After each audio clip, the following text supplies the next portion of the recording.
ખાસ કરીને જયારે ત્રીજી વખત આ જુનાગઢ અને ગીર સોમનાથની જનતાની સેવા કરવાની તક આપી છે ત્યારે દેશના પ્રધાનમંત્રી નરેન્દ્રભાઈ, અમારા રાષ્ટ્રીય અધ્યક્ષ જેપી નડ્ડાજી, અમારા ગૃહમંત્રી અમિતભાઈ શાહ, અમારા પ્રદેશના અધ્યક્ષ CR પાટીલ સાહેબ તેમજ અમારા રાજ્યના મુખ્યમંત્રી આદરણીય ભૂપેન્દ્રભાઈનો હું ખૂબ ખૂબ આભાર માનું છું. ત્રીજી વખત જયારે મને આ વિસ્તારની સેવા કરવાની તક આપી છે ત્યારે દરેક મંડળમાં કાર્યકર્તાઓમાં ખૂબ ઉત્સાહ છે. આજે વેરાવળ મુકામે ટાવર ચોક ખાતે વેરાવળ મંડળ, તાલુકા મંડળ અને વેરાવળ સહકાર મંડળના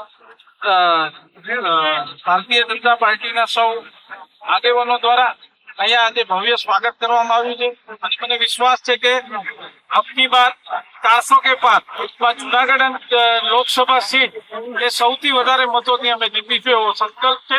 અને જે ભારતીય જનતા પાર્ટીના કાર્યકર્તાઓ અને આગેવાનોએ આજે મારું જે ભવ્ય સ્વાગત કર્યું એના માટે હું એમનો ખૂબ ખૂબ આભાર માનું.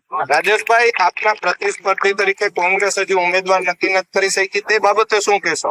એ કોંગ્રેસની વાત છે. અમે ભારતીય જનતા પાર્ટી હંમેશા કાર્યકર્તાઓના ભરોસે ચૂંટણી લડતી હોય અને મને વિશ્વાસ છે કે જુનાગઢ લોકસભા જેમ ગત 2 ટર્મ ભારતીય જનતા પાર્ટીનો ભગવો લહેરાય છે આવી રીતે આજે આ વખતે પણ ત્રીજી વખત ભારતીય જનતા પાર્ટીનો ખૂબ જંગી લીડથી વિજય થવાનો છે એનો મને વિશ્વાસ છે. રાજેશભાઈ, આપના જ વતનમાંથી કોંગ્રેસ ઉમેદવાર ઉતારી શકે એવી હવે ચર્ચાઓ શરૂ થઈ છે, તો એને તમે પડકાર માનો છો કે સરળ માનો છો? કોઈ પણ ભારતીય જનતા પાર્ટીના કાર્યકર્તા માટે કોઈ પડકાર અઘરો છે જ નહીં અને પડકારની સામે પરિશ્રમ કરી અને પરિણામ લાવવા વાળી પાર્ટી એ ભારતીય જનતા